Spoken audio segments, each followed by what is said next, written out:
পুরো মধ্যপ্রাচ্য জুড়ে বাজছে তৃতীয় বিশ্বযুদ্ধের দামামা। আর এরই মধ্যেই আমাদের হাতে এসে পৌঁছেছে গুরুত্বপূর্ণ আন্তর্জাতিক সংবাদ। শুরুতেই জানিয়ে দিব আমেরিকার বিরুদ্ধে চীনের নিষেধাজ্ঞা, ইরানে বৃহৎ সামরিক মহড়া শুরু। এরপরে জানাবো সিরিয়া ও লেবানন সীমান্তের অবকাঠামোয় হামলা ইসরায়েলের। এদিকে যুদ্ধবিরতি নিয়ে হামাসের সঙ্গে বৈঠক করলেন কাতারের প্রধানমন্ত্রী। জানিয়ে দিব একতরফাবাদ ও আধিপত্যবাদের বিরুদ্ধে একসঙ্গে লড়াই করবে ইরান ও চীন। এবং সর্বশেষ জানিয়ে দিব দক্ষিণ কোরিয়ায় বিমান বিধ্বস্ত, নিহত বেড়ে 85। এতক্ষণ শুনছিলেন সংবাদ শিরোনাম, এবারে বিস্তারিত। তবে তার আগে প্রতিদিনের আপডেট আন্তর্জাতিক সংবাদ সবার আগে পেতে ভিডিওটিতে একটি লাইক দিয়ে চ্যানেলটি সাবস্ক্রাইব করার অনুরোধ রইল।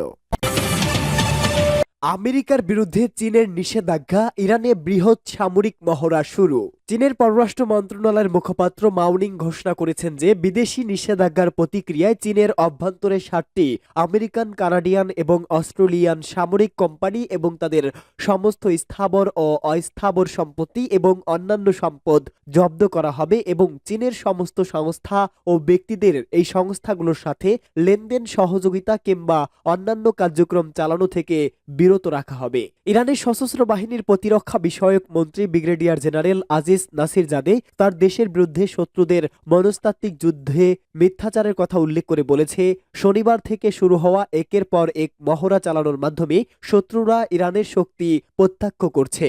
এদিকে গাজার সমর্থন ব্রাইটনেটদের হৃদয়ে রয়েছে বলেও মন্তব্য। গাজায় ইসরায়েলি হামলা শুরু হওয়ার পর থেকে ব্রিটেনের বিভিন্ন শহরের জনগণ ফিলিস্তিনি জনগণের প্রতি সমর্থন জানিয়ে ইসরায়েলি অপরাধযজ্ঞের বিরুদ্ধে বিক্ষোভ প্রদর্শন করে আসছে। এবার তারা গাজার পরিস্থিতির ব্যাপারে ব্রিটেন সরকারের উদাসীনতার বিরুদ্ধে বিভিন্ন প্রতীক ব্যবহার করে প্রতিবাদ জানিয়েছে। 2024 সালের শেষ শুক্রবার অনুষ্ঠিত এই প্রতিবাদ আন্দোলনে ব্রাইটন শহরের একটি প্রধান রাস্তার পাশে কয়েক ডজন বাড়ির জানালা থেকে ফিলিস্তিনি পতাকা প্রদর্শন করা হয়।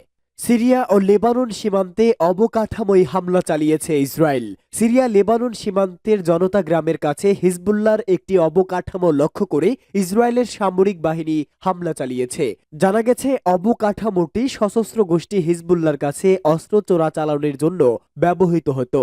শুক্রবার সকালে ইসরায়েলি সামরিক বাহিনী এক বিবৃতিতে জানায়, আজ সকালে ইসরায়েলি বিমান বাহিনী সিরিয়া লেবানন সীমান্তের জনতা ক্রসিং এ সিরিয়া হয়ে হিজবুল্লাহর কাছে অস্ত্র পাচারের জন্য ব্যবহৃত অবকাঠামোতে হামলা চালিয়েছে।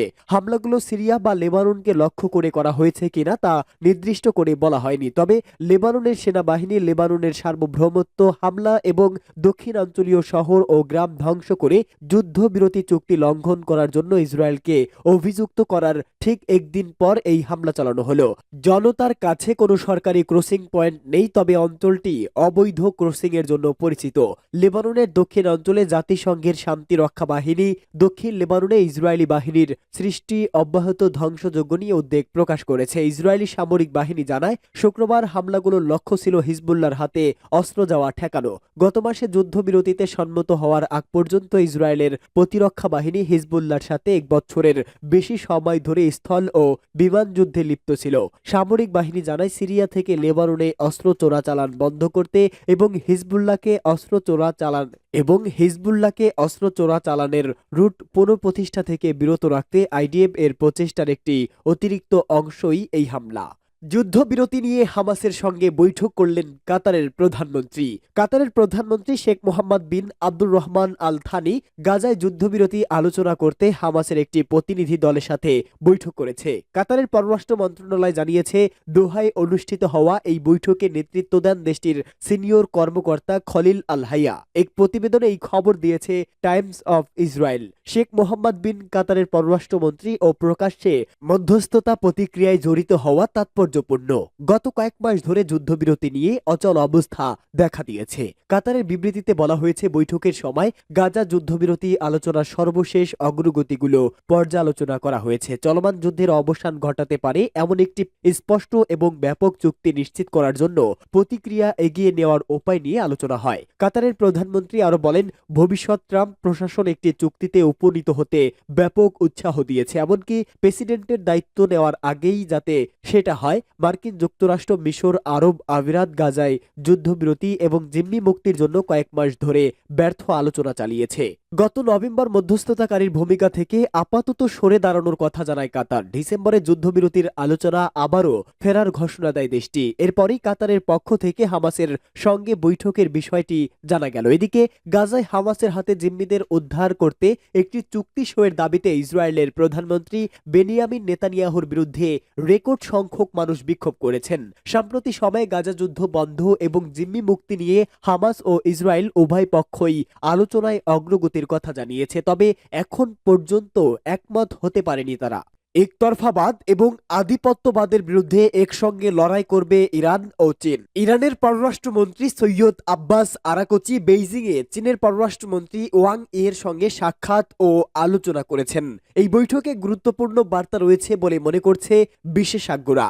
এই প্রসঙ্গে ইরান ও চীনের সোনালী অর্ধশতক পার শিরোনামে একটি নিবন্ধনে লিখেছে বেইজিংয়ে পৌঁছে ইরানের এক ঊর্ধ্বতন কর্মকর্তা। রাজধানী বেইজিংয়ে আব্বাস আরাকচি সফরের কারণ হিসাবে বলেছেন, এর মূল লক্ষ্যই হল আঞ্চলিক এবং আন্তর্জাতিক বিভিন্ন ইস্যু নিয়ে পরামর্শ করা এবং এটি একটি দ্বিপাক্ষিক আলোচনা। দুই দেশের সম্পর্ক সবসময় ভালো ছিল এবং এখনো আছে। বিভিন্ন বিষয়ে আমাদের অভিন্ন চিন্তাধারা অব্যাহত রাখাটাই স্বাভাবিক। তিনি আরো বলেন, বিগত বছরগুলোতে আমরা সব আঞ্চলিক ও আন্তর্জাতিক বিষয়ে চীনের সঙ্গে ঘনিষ্ঠ পরামর্শ করেছি। এখন আঞ্চলিক ও আন্তর্জাতিক পর্যায়ে পরিস্থিতি স্পর্শকাতর অবস্থায় রয়েছে। নতুন বছরে আমাদের পারমাণবিক আলোচনা এবং একটি পরিস্থিতির মুখোমুখি হবে যেখানে আমাদের আরও পরামর্শ করতে হবে। দক্ষিণ কোরিয়ায় বিমান বিধ্বস্ত, নিহত বেড়ে 85। দক্ষিণ কোরিয়ায় যাত্রীবাহী বিমান বিধ্বস্ত হওয়ার ঘটনায় নিহত বেড়ে 85 জনে দাঁড়িয়েছে। বিমানটিতে 181 জন আরোহী ছিল বলে জানা গেছে, যাদের মধ্যে 175 জন যাত্রী এবং 6 জন ফ্লাইট অ্যাটেন্ডেন্ট। থাইল্যান্ড থেকে ফেরার সময় বিমানবন্দরে অবতরণের সময় দুর্ঘটনার মুখে পড়ে ফ্লাইটটি। আজ ভোরে এই দুর্ঘটনা ঘটে বলে জানিয়েছে বার্তা সংস্থা রয়টার্স। ফায়ার সার্ভিসের বরাত দিয়ে প্রতিবেদনে বলা হয়েছে, এ পর্যন্ত দুজনকে জীবিত উদ্ধার করা হয়েছে, 85 জন নিহত হয়েছে। প্রাথমিকভাবে দুজনকে জীবিত উদ্ধারের খবর দিয়েছে দেশটির সংবাদ সংস্থা ইয়োনহাপো। বর্তমানে উদ্ধার কার্যক্রম চলছে। হতাহত মানুষের সংখ্যা আরও বাড়তে পারে বলে আশঙ্কা রয়েছে। এদিকে ইয়োনহাপ নিউজ এজেন্সি জানিয়েছে, বিমান দুর্ঘটনার পর দক্ষিণ কোরিয়ার ভারপ্রাপ্ত প্রেসিডেন্ট চৈ সাংমু উদ্ধার অভিযানের জন্য সর্বাত্মক প্রচেষ্টার নির্দেশ দিয়েছেন। অভিযান অব্যাহত রয়েছে এবং ইতোমধ্যেই দুজনকে জীবিত পাওয়া গেছে বলে জানিয়েছে সংস্থাটি আরও জানিয়েছে, থাইল্যান্ড থেকে ফেরার পথে বিমানটি দেশের দক্ষিণ পশ্চিমে বিমানবন্দরে অবতরণের চেষ্টা করার সময় পাখির সঙ্গে সংঘর্ষে ল্যান্ডিং গিয়ারের ত্রুটির কারণে দুর্ঘটনাটি ঘটেছে বলে মনে করা হচ্ছে। এদিকে দুর্ঘটনার পর সামাজিক যোগাযোগ মাধ্যমে একাধিক ভিডিও ছড়িয়ে পড়েছে। ভিডিওতে দেখা গেছে টুইন ইঞ্জিন এই প্লেনটি রানওয়ে থেকে ছিটকে পড়ে একটি দেওয়ালে বিধ্বস্ত হতে দেখা যাচ্ছে। এরপর সঙ্গে সঙ্গেই বিমানটিতে আগুন ধরে যায়। এরপর কয়েক সেকেন্ডের মধ্যেই দুর্ঘটনাস্থল থেকে আকাশে বিশাল কালো ধোঁয়ার কুণ্ডলী উঠতে দেখা যায়।